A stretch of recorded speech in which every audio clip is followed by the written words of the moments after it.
अस्सलाम वालेकुम एवरीवन, उम्मीद करती हूँ आप लोग सब ठीक होंगे और खैर आफियत से होंगे। अभी शाम के 4 बजे और मैं मौजूद हूँ इस वक्त रियाद में। जैसे कि मैं अपने पहले व्लॉग्स में भी बता चुकी हूँ, मैं रेडी हो चुकी हूँ और मैं जा रही हूँ अपनी फ्रेंड के रूम में उसको लेने के लिए। और ऑलमोस्ट वो भी रेडी थी और हम लोगों ने जल्दी से अपनी चीज़ें वाइंड अप की और हम पहुँच गए नीचे।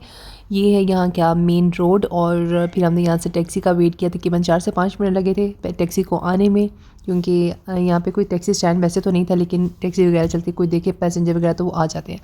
खैर टैक्सी वाले के साथ हमारी जो डील हुई थी वो तकरीबन 10 रियाल में हुई थी। 10 रियाल में वो हमें मार्केट तक छोड़ेगा और उसके बाद जब हम लोग पहुँचे भी नहीं। खैर हमारे पास जो मैप था उसी मैप के अकॉर्डिंग ये भाई इसको फॉलो कर रहे थे, लेकिन उनको भी समझ नहीं आ रही थी। तकरीबन हमने सेम मॉल के 2 से 3 चक्कर काटे।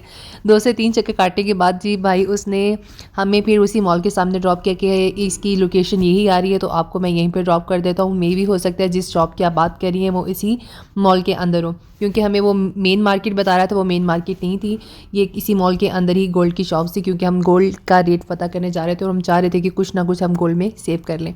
तो हम पहुंच गए जी इस मॉल के अंदर। जैसे कि आप देख रहे हैं अभी हम अंदर जा रहे हैं और काफ़ी अच्छा और बड़ा मॉल है। इसमें आपको हर तरह की चीज़ें, हर तरह के ब्रांड्स नज़र आ जाते हैं। लुलु की बहुत सारी यहाँ पे शॉप्स थी, फर्स्ट सेकंड ग्राउंड फ्लोर पे, थर्ड फ्लोर पे भी थी इनकी शॉप्स।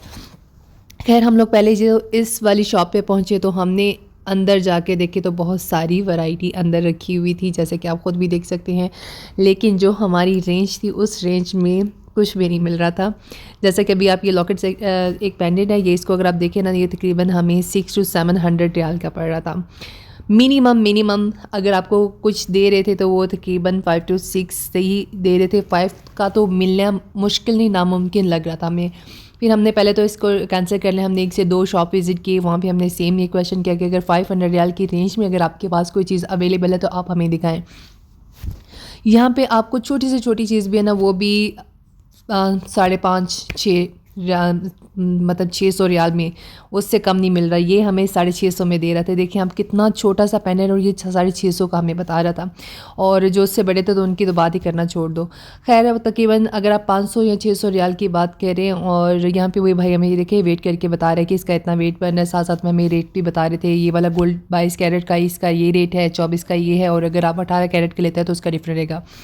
खैर ये वाला जैसे पेन मैं पहले भी बता चुकी हूँ, इसका हमें जब वेट करने के बाद उन्होंने हमें बताया था वो तकरीबन 650 के करीब बन रहा था। 650 रियाल, नॉट पाकिस्तानी रुपीज़, और हमारी बजट से बिल्कुल आउट था।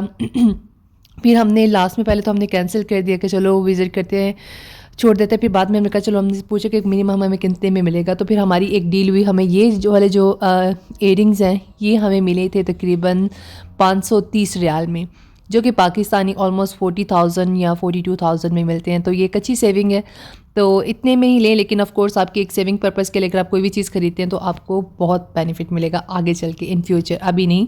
तो ऐसी ही सेविंग्स करते रहना चाहिए इंसान को। और एक अच्छा आइडिया भी हमें हो गया था कि हमारा कितना खर्चा, अगर मिनिमम भी अगर हम लेके जाते हैं किसी मार्केट में तो हमारे पास कितनी अमाउंट होनी चाहिए। तो अगर आप मंथली अपना 400 से 500 रियाल अगर सेव करते हैं तो एक अच्छी अमाउंट है इन फ्यूचर आपके लिए।